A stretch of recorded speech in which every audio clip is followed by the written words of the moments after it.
always been a literacy consultant. I was a classroom teacher since 1979, and over the years I have taught every grade, K to 6. Since the early 2000s, I've also been working as a prac supervisor since I haven't been working full time. So I've been able to be a sticky beak in people's rooms, going and seeing, of course, what the students are doing, but also what their teachers are doing and what's happening there. And I've seen some most wonderful, wonderful things.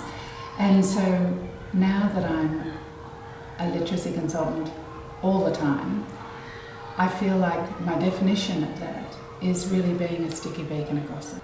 As a result of being able to go into people's classrooms while I was supervising their students and seeing these wonderful teachers teach, I started taking the odd photo of what they were doing so I could remind myself of what they were doing well, so I could tell other people in the courses that I was giving.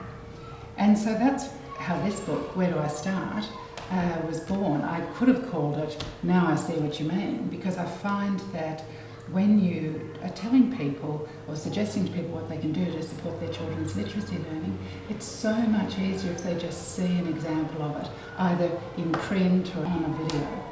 The audience I had in mind was of beginning teachers or experienced teachers who were thrown into a new grade. Say if they'd been teaching Year 1 for ages and they were thrown into Year 5, or vice versa. They were in Year 6 and now they've got a Year 2. So it feels very different and the focus is quite different.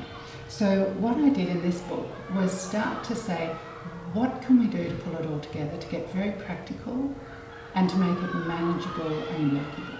So in this book, rather than looking at how teachers best teach, I wanted to focus on how children best learn. And of course, they learn through seeing successful examples, having a go themselves, and then every now and again, having a bit of support, like a personal trainer, which really is modelled, shared, guided, and independent teaching brought to life in classrooms.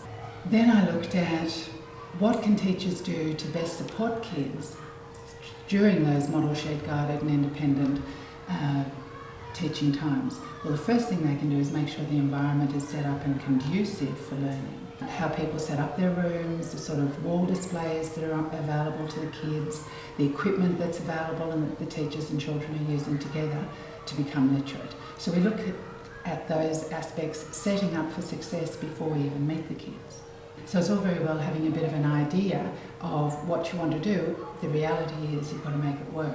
So we look at what a literacy session looks like on a daily basis, and then looking at how planning can happen with that over a period of time, over weeks and over the term.